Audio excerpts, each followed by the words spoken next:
नमस्कार। वाहिगुरु जी का खालसा, वाहिगुरु जी की फतेह। जोधपुर के अंदर एक सिख बच्ची एग्जाम देने गई थी। उसको रोककर उसके कपड़े उतारकर उसको अपना श्री साहिब और सर से कंघा भी उतारने के लिए कहा गया। उसको हाथ से कड़ा उतारने के लिए कहा गया। की सबकी बेइज्जती और ये धर्म को लेकर ये लोग खिलवाड़ कर रहे हैं। लड़की को स्पष्ट ये कहा गया कि तू कपड़े उतार के अपनी कृपान उतार यहाँ पर। ये इकलौती एक ऐसी घटना नहीं है। राजस्थान के अलावा इसके अंदर पिछले हफ्ते एक और ऐसी ही घटना हुई थी, जब एक अमृतधारी सिख बच्ची जज की परीक्षा देने के लिए गई थी। जब एक लड़की कानून की लॉ की परीक्षा देने के लिए गई थी तो उसको उसी लॉ के द्वारा रोका गया, जानबूझकर रोका गया, जबकि संविधान का आर्टिकल 25 जो है वो सिखों को ये इजाजत देता है कि सिख अपने धार्मिक चिन्ह जो उनके शरीर का अंग है श्री साहिब, उसको पहनकर कहीं पर भी जा सकते हैं। ਤੇ ਮੈਂ ਇੱਥੇ ਤੋਂ ਆਪਣਾ ਜੋਧਪੁਰ ਗਈ ਹਾਂ ਐਗਜ਼ਾਮ ਦੇਣ ਵਾਸਤੇ। ਉੱਥੇ ਕੀ ਹੋਇਆ ਕਿ ਮੈਂ ਕਿਊ ਦੇ ਵਿੱਚ ਲੱਗੀ ਹੋਈ ਸੀ, ਜੋ ਕਿ ਆਪਣਾ ਫੋਨ ਜਾਂ ਹੋਰ ਵੀ ਜੋ ਸਮਾਨ ਹੈ ਜਿਵੇਂ ਬੈਗ ਹੋ ਗਿਆ, ਬੁੱਕਸ ਹੋ ਗਏ, ਡਿਪੋਜ਼ਿਟ ਕਰਾਉਣੇ ਪੈਂਦੇ ਉਹ ਗੇਟ ਦੇ ਕੋਲ। ਤੇ ਸਰ ਬਹੁਤ ਲੰਬੀ ਕਿਊ ਸੀ ਤੇ ਮੈਂ ਕਿਊ ਦੇ ਵਿੱਚ ਲੱਗੀ। ਉੱਥੇ ਤੋਂ ਇੱਕ ਜੋ ਸਿਕਿਉਰਿਟੀ ਪਰਸਨ ਸੀ ਉਹ ਮੈਨੂੰ ਆਇਆ ਕਿ ਮੈਮ ਤੁਸੀਂ ਕੜਾ ਲਾਓ। ਉਹਨੇ ਮੈਨੂੰ 3 ਜਾਂ 4 ਵਾਰ ਬੋਲਿਆ। ਮੈਂ ਉਹਦੀ ਗੱਲ ਨੂੰ ਕੰਸੀਡਰ ਨਹੀਂ ਕੀਤਾ ਕਿ ਚਲੋ ਸਿਕਿਉਰਿਟੀ ਗਾਰਡ ਹੈ ਤੇ ਇਹ ਇੰਨਾ ਬੋਦਰ ਨਹੀਂ ਕਰਦਾ ਕਿ ਇਹਨੂੰ ਮੈਂ ਕੁਝ ਜਸਟੀਫਿਕੇਸ਼ਨ ਦੇਵਾਂ। तो उन्होंने कहा कि मैम तुसी अगे चले जाओ, जो कि ऑफिसर्स हैगे ने अगे। मैं एक लेडी सी वो मैंने अगे अंदर लेके चली गई वो ऑफिस जिथे कि सारा ही स्टाफ सी जो कि एग्जाम कंडक्ट करा लिया। तो वो मैंने कहते कि हाई कोर्ट का सर है, तुसी इहदे नाल गल करो। मैं कहा कौन ने हाई कोर्ट के सर? वो सामने ही खड़े हुए सी। कहते मैम ये चीज़ जस्टिफाई नहीं हैगी, ये भी स्पैशली लिखा हुआ है। मैं कहा सर किते भी नहीं लिखा होया। मैं कहा सर तुसी जुडिशरी का एग्जाम कंडक्ट करा रहे हो तो मैं एक लॉ स्टूडेंट होने के नाते या फिर एक लीगल ऑफिसर हो जो कि मतलब कि एक एडवोकेट होंदा है हाई कोर्ट का, तो तुसी लॉ का ही एग्जाम कंडक्ट करा रहे हो, जो कि मैंने कॉन्स्टिट्यूशन ऑफ इंडिया आर्टिकल 25 मैंने ये राइट दिंदा, मेरा फंडामेंटल राइट्स है कि मैं कि अपना किरपान वेयर कर सकते, अपना कड़ा वेयर कर सकती हाँ। उसके बावजूद भी तुसी मेरे उस राइट को वायलेट कर रहे हो। तुसी मैंने कोई जस्टिफिकेशन दे सकते हो इस चीज़ लिए? कहते नहीं मैम इंस्ट्रक्शन के लिखा हुआ है। मैं कहा सर तुसी मैंने दिखाओ इंस्ट्रक्शंस कितने लिखी हुई हैं। हमारे देश के अंदर ये जो जैसा भेदभाव चल रहा है ये इस देश को नीचे की ओर लेकर जा रहा है। हमारे देश के अंदर हिंदू सिख एकता को तोड़ने की कोशिश की जाती है।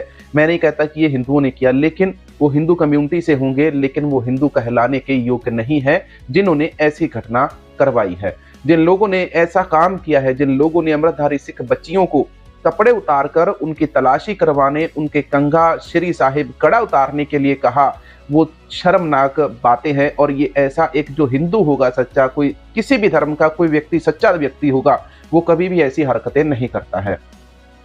सिख बच्चियां, ये 2 घटनाएं हैं। एक घटना तो है जोधपुर की। जोधपुर के अंदर जब बच्ची एग्जाम देने गई तो उसको उसके रोककर कपड़े उतारने के लिए कहा गया। ये 2 दिन पुरानी घटना है। तो हाईकोर्ट के रूल भी है कि आप पहन सकते हो, तो उन्होंने कहा कि हाईकोर्ट के रूल है, हम राजस्थान हाईकोर्ट का ये आदेश आया हमें कि हम आपको पहन कर जाने नहीं दे सकते। जब हमने कहा कि अगर आप जाने नहीं दे सकते तो आप हमें ऑर्डर ला कर दो, इन्होंने सख्त मना कर दिया। इन्होंने एक ही बात बोली हम दोनों को कि आप अपनी श्री साहब कृपान उतार के जाओ, कड़ा उतार के जाओ, नीचे रख कर जाओ ग्राउंड में, और पगड़ी में जो आप कंघा डालते पगड़ी खोलो, कंघा निकालो, फिर जाने देंगे हम आपको। ऐसे एग्जाम में नहीं जाने देंगे। यहाँ तक कि इस लड़की से पूछो, इस लड़की जब मैडम से बात करने गई तो इन्होंने स्पष्ट कह दिया कि चल तू बाहर चल। तो स्पष्ट बोला। लड़की तक तो इतनी शर्म की बात मैं मानता हूँ इन प्रशासन की। कह रहे हैं कि एसीजे मैडम है, जुडिशरी की सबकी बेइज्जती और ये धर्म को लेकर ये लोग खिलवाड़ कर रहे हैं। लड़की को स्पष्ट ये कहा गया कि तू कपड़े उतार के अपनी कृपान उतार यहाँ पर। सुना राजस्थान के अंदर लड़की को जब ये जोधपुर के अंदर बोला गया कि कपड़े उतार, अपनी तलाशी दे, अपनी कृपान उतार, अपना कड़ा उतार। अपने धार्मिक चिन्हों को एक सिख कैसे उतार सकता है? कितनी शर्मनाक घटनाएं हमारे देश के अंदर होती हैं। और इन घटनाओं को हिंदू अंजाम नहीं देते, लेकिन हिंदू धर्म को बदनाम करने वाले लोग जरूर देते हैं। देखो, हर धर्म के अंदर अच्छे बुरे लोग होते हैं, मैं ये मानता हूँ। इस प्रकार से हमारे देश के अंदर ये घटनाएं होती है, आप इसको क्या कहोगे? देखो, कभी किसी से कैद छूट जाता है तो उसको खालिस्तानी बोल देते हो। खालिस्तानी का मतलब क्या होता है? खालिस्तानी खालसा और स्थान। जिस स्थान के ऊपर एक खालसे का जन्म होता है, खालसे की जन्मभूमि है, वो है खालसा। वो शुद्ध जगह है, वो प्योर जगह है। उस खालसे को प्योरिटी कहा जाता है। प्योर एक खालस चीज होती है जो उसे खालसा कहा जाता है। अब उसको तुम लोगों ने एक गाली बना दिया है।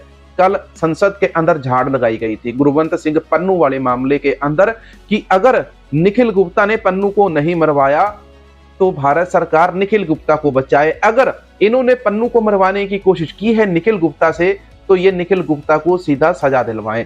भारत सरकार इसके ऊपर ना तो इधर आ रही है और ना इधर आ रही, कोई भी एक साफ जवाब नहीं दे रहे कि हाँ हमने मरवाया या नहीं मरवाया। सीधी बात तो अपने देश के अंदर बताते ही नहीं। और इसी प्रकार से हमारे देश के अंदर, राजस्थान के अंदर ये जो चीजें हुई है, एक तरफ तो कह देंगे कि हम धर्म के आधार के ऊपर किसी के साथ भेदभाव नहीं करते।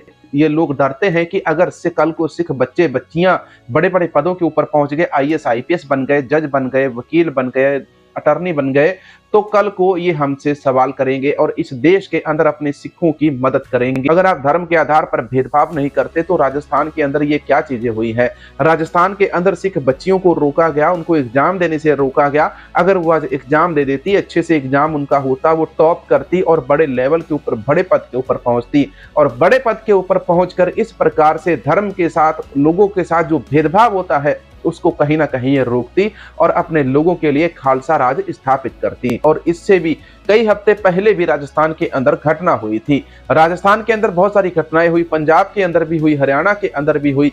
लेकिन इस देश के अंदर ऐसा कानून क्यों नहीं बनाया जाता जिसके अंदर ये कहा जाए कि अगर किसी ने सिख के धार्मिक चिन्हों को, उसके धार्मिक अंगों को उतारने के लिए कहा या उसको अंगों को हाथ लगाया तो उसको 5 साल की सजा होगी। और जिन लोगों ने राजस्थान के अंदर जुडिशरी का एग्जाम देने गई लड़की को रोका है, उसको कपड़े उतारने के लिए कहा, उसको कपड़े उतार कर आने के लिए कहा, तो उन लोगों के ऊपर 295 लगनी चाहिए। इनको नौकरी से बर्खास्त करना चाहिए। प्रशासन से हम यही मांगते हैं कि इन लोगों को नौकरी से निकाला जाए, 5-5 साल की सजा कम से कम इनको हो। क्योंकि किसी भी धर्म को टारगेट करना, धर्म के लोगों को जब वो एग्जाम देने आते हैं, जहां से वो पढ़ाई करके एग्जाम देने के बाद एक बड़े पद पर पहुंच के लोगों के साथ जो भेदभाव होता है उसे खत्म कर सकते हैं, और वहीं पर आप उनको रोक कर उनके साथ जबरदस्ती भेदभाव करते हो। बड़ा घृणापूर्वक काम यहाँ पर राजस्थान के अंदर हुआ है। हम हिंदू भाइयों से अपील करेंगे कि इन लोगों के खिलाफ आवाज उठाओ। जिस स्टेट के अंदर, जिस शहर के अंदर यदि किसी सिख के साथ ऐसा होता है,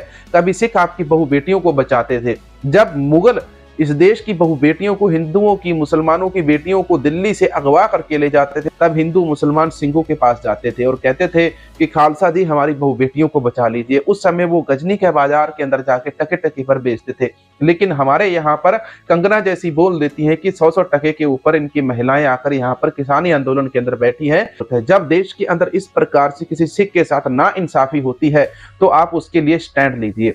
आज आपकी सत्ता है, आपका देश है, सिख आपके देश के अंदर रहते हैं, इसी देश का ये अभिन्न अंग है। इस देश के लिए सिखों ने सबसे ज्यादा शहीदियां दी। जहां भारत के ऊपर 200 साल अंग्रेजों ने राज किया, वहां पंजाब के ऊपर केवल 100 साल राज हुआ।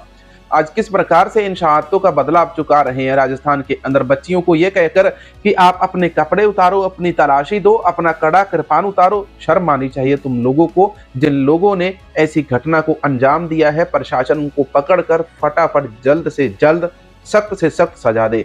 हम यही उम्मीद करते हैं कि देश के अंदर ऐसी घटनाएं नहीं होनी चाहिए। वाहिगुरु जी का खालसा, वाहिगुरु जी की फतेह।